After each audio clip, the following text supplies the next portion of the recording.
I wanted to do things a bit differently today, so we're going to go outside and do a Q&A.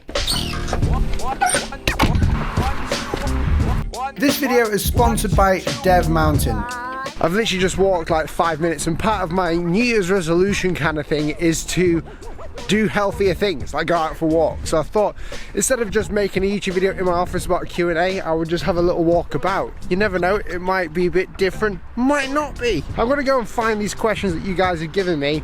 I posted on YouTube in that little community tab thing, and on Instagram that I've got a Q&A starting. But the first question is from Ollie Drake, and he says this: do you ever turn clients away throughout the design process? Most people that come to me and email me and ask for a quote or a brief or something for a logo design or some hand lettering, a lot of them don't realize how expensive it can be. And because I'm on YouTube and I'm talking about, you know, the business of logo design and how to design a logo, a lot of the time people expect me to charge a very low price. Each person that emails me gets vetted by Naomi first, and then it gets forwarded to me after she sets up the email, and Naomi's job is to make sure the person understands how much the logo design will probably cost in a very various amount, how long it's going to take, and the design process of it. So yes, I'd probably say 80% of the people away from my work. So yes, to answer your question, Drake, I do turn away a lot of people. In fact, it's actually a healthy thing to turn away more people than you actually lead on. Okay, the next question, which was on the YouTube part, says, "Hi Will, I love your videos. I frequently binge on them. I was wondering if you have any tips on how to get started with hand lettering, or at least how did you get started?" Very good question. This question is something that I get asked quite a lot, because I think a lot of people get a shock when they come from my YouTube channel to my Instagram page and see that I've got a following on there for hand lettering as well. Basically, about 4 years ago, I decided that I wanted to do hand lettering because I saw people on Instagram doing their own fonts. I was learning design and I was taking on clients. I knew that a good part of me wanted to start learning how to draw, so I basically bought a book in Blackpool when I was on holiday with my wife and bought some pencils, some brush pens and everything, and I just spent hours every day just practicing and learning how to use those things. For you to get started in hand lettering, it's really easy now. It's actually easier than when I started, and this was like 5-6 years ago. You can get online courses, and there are more people that can explain it to you now. More and more people every day are learning the art and the business of hand lettering and logo design, so it's really easy for you to actually do it. Go onto Udemy, go onto my courses. I've got a Skillshare class coming up about hand lettered logo types and how to actually hand letter a logo type, and I've got a bunch of workshops happening in the USA. Speaking of which, I'm going to be vlogging like this in the USA on logo hunts, and I'll also be filming parts of my workshops. So if you're from the USA, then come to those workshops and you should be absolutely fine, and you should see how I do it all. Links will be down in the description below. I'm going to do a couple of questions here just because I'm sick of holding the actual camera, but we're out in a different area, so it doesn't really matter. Another question was, what's your favourite logo that you've ever designed? Well, my favourite logo is the one that I've just started working on. Here's another card, by the way. Let's say hello to them as I go past. Rhythm Design says, if you've got bad handwriting, can you actually learn hand lettering? The answer is yes, you most definitely can. I learnt hand lettering and my handwriting is still really bad. It is literally unreadable. Alex says, what religion are you? Falling.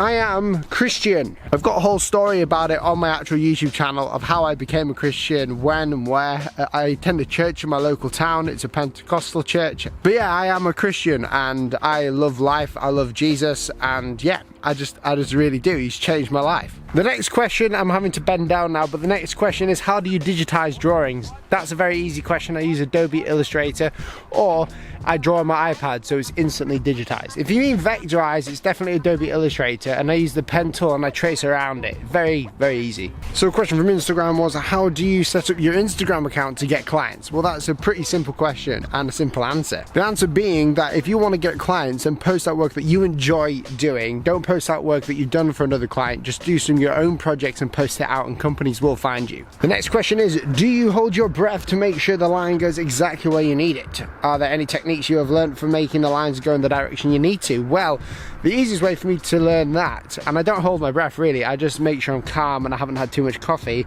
is by just drawing really slowly and pushing for straight lines and pulling for curved lines. I've got another video about that on my channel somewhere that you can find out. Someone asked me on Instagram, is an iPad Pro worth the money for a graphic designer?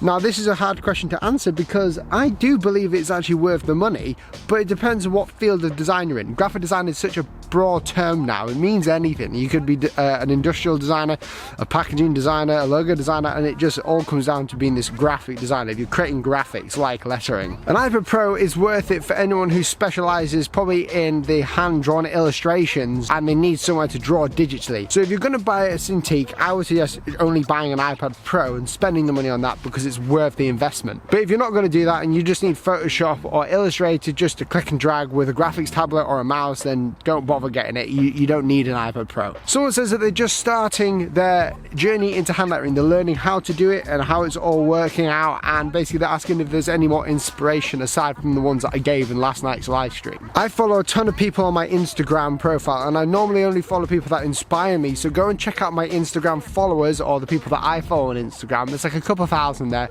and I get inspired by them all the time. The best way to get inspired by work is looking at curated Instagram accounts. So Instagram accounts that feature artists that are very good in their field, like Good Type or Type Gang and etc, etc. Someone's asking, am I going to make a typography course? Yes, I am. There is one in the making. It's a logo type design course and it's going on to Skillshare in early January 2018, just as I'm leaving for America. So you should go and feature that or go and check out that and you'll learn a ton from there. Someone's asking, how did I give myself permission to spend time learning the art of logo design and lettering? Well, that comes with sacrifice. Just like with any skill and talent, you need to have discipline to actually learn these sort of things, especially logo design and hand lettering. It just takes time and practice. For instance, when I was starting up my business for logo design, hand lettering and all that sort of stuff, a lot of people I don't think had very big aspirations in mind for what I would do. They didn't actually believe in me. Of course my wife did, of course my parents did, but I dedicated time into learning it. So that meant when I was watching TV, I wouldn't watch TV, I would learn lettering. Also, when people were like going out to the pub when they're coming back from university, because I didn't go to university, I spent my time learning that. When people were spending their money that they've saved on going to university and money that they've saved down at the pub and having fun, I spent it on my craft. So I spent it on learning it through books and learning it through online courses and blogs and reading articles. To be the best at your skill, you have to have time and dedication, but you also have to sacrifice a lot to have that. Just chilling out with my homeboys behind me with the sheep. But it seems to be the main thing that people are asking when it comes to creating or learning the art of logo design is which one's most profitable. Well, it depends on how you work. So I'm a logo type designer and a hand lettering artist, so that means for me that I'm able to actually create both, and I study letter forms and I can do a font. I haven't done a font like a corporate font yet. So something to keep in mind when it comes to learning anything within the design field is to make sure that when you're learning it, you're learning the thing that you want to learn, not something that is most profitable towards you now making money later, you know? Hi. For road, I didn't think this road would be that busy. I'm not gonna lie, this road is not normally this busy. I've chosen the worst day to film as well, because this day is actually the shortest day of the year, which means that I came out here on a whim because I realized there's only like an hour of sunlight left. So make sure that you're learning things that you want to learn, not things that are just the most profitable to you, because you can make anything profitable. It just depends on how much you charge. Oh, here's a really good question. What is the best way of explaining to the client that their ideas are terrible? So the first thing I want to say is that when a client comes to you, it's because they can't do the job. It's because they can't actually do what they're paying you to do, hence why they're paying it to you. It's kind of like a plumber. You tell a plumber that you want a pipe to work, but you don't tell them your ideas of how to get that to work. You assume that they know what they're doing, so you leave them to it and they have the ideas. Well, logo design and graphic design in general, when you're a freelancer or even in a studio environment, things can get a bit more tense because people assume, or clients assume, that they know what they want. For me, I always explain to the client that I like your ideas, I'd like to know them, but we're probably not going to do your idea. And I explain to them that I sort of know what I'm talking about in the field in a nice way. I tell them that, you know, I've studied this and I believe, in my professional opinion, that this would be the best course of action. This would be the best strategy for you. You always want to leave the client uplifted, but you also want to tell them where you stand on their ideas, that you don't want to take that idea because it's not going to work. And that is through reminding them that they're paying you to enhance value to their business. So make sure that when you're doing it, you're explaining that to them. Here comes another flipping car going at the speed of light.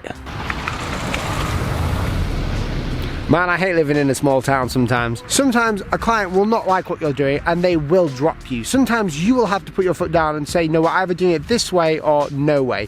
It's a collaboration, but if people aren't giving and taking in the same way, then it's not going to work out. Okay guys, it's starting to get dark now and a bit chillier. So I'm going to go home, but I would like to say thank you so much for watching this video, and this video was sponsored by Dev Mountain. Dev Mountain is a 12-week UX design course. At the end of the 12 weeks, they're aiming to get you a job within the industry and so you know everything about it. So if you want to learn more about Dev Mountain and what they do and how it can help you in your business, then click that link down below in the description and I'll catch you guys in the next video. See you soon. Goodbye.